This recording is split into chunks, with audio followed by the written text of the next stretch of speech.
खुशहाली आई है और वहां सरमायाकारी और रोजगार मौजूद है। हमारा पड़ोसी मुल्क अमन और खुशहाली को हजम नहीं कर पा रहा, इसलिए वो इलाके में दहशतगर्दी को परवान चढ़ा रहा है।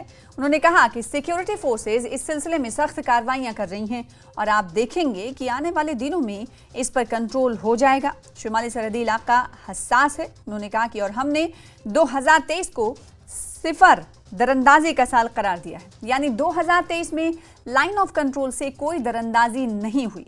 अगर आप देखेंगे, उन्होंने कहा कि मारे गए दहशतगर्दों में से सिर्फ 21 मकामी हैं, जबकि 55 गैर मुल्की दहशतगर्द हैं।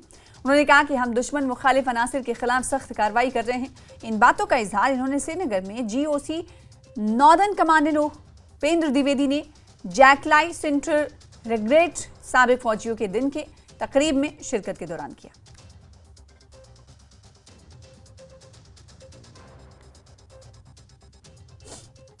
मार्शल करियप्पा की याद में रखा गया है और 14 तारीख पूरे देश में ये वेटरन्स डे के रूप में मनाया जा रहा है।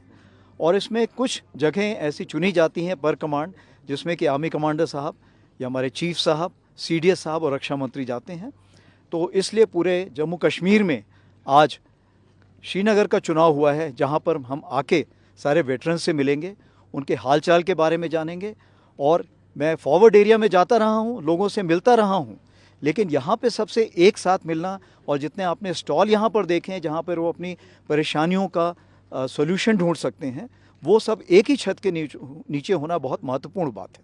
अगर आप देखें 4 साल में बहुत ही ज़्यादा बदलाव आया है और जितना भी परिवर्तन आया है ये अच्छे के लिए आया है।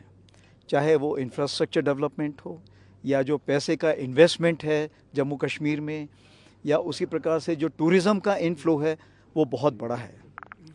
तो ये आप देखेंगे ओवरऑल जो है पब्लिक के लिए बहुत अच्छी बात है, एजुकेशन के लिए बहुत अच्छी बात है। और पूरे देखा जाए तो इसमें जो राष्ट्रीय निर्माण में जम्मू कश्मीर एक मुख्य भूमिका निभा रहा है। जैसा आप देख रहे हैं पिछले कई सालों में राजौरी पुंछ का जो एरिया था उसमें प्रॉस्पेरिटी, यानी कहना चाहिए कि जो एक रहने का जो ढंग था वो काफ़ी अच्छा होता जा रहा था। वहाँ पे इन्वेस्टमेंट बढ़ता जा रहा था, लोगों का जो कहने की नौकरी मिल रही थी, सब कुछ हो रहा था। तो इस पीस एंड प्रॉस्पेरिटी जिसको हम बोलते हैं वो हमारे पड़ोसी देश को भाया नहीं, और इसीलिए उन्होंने कुछ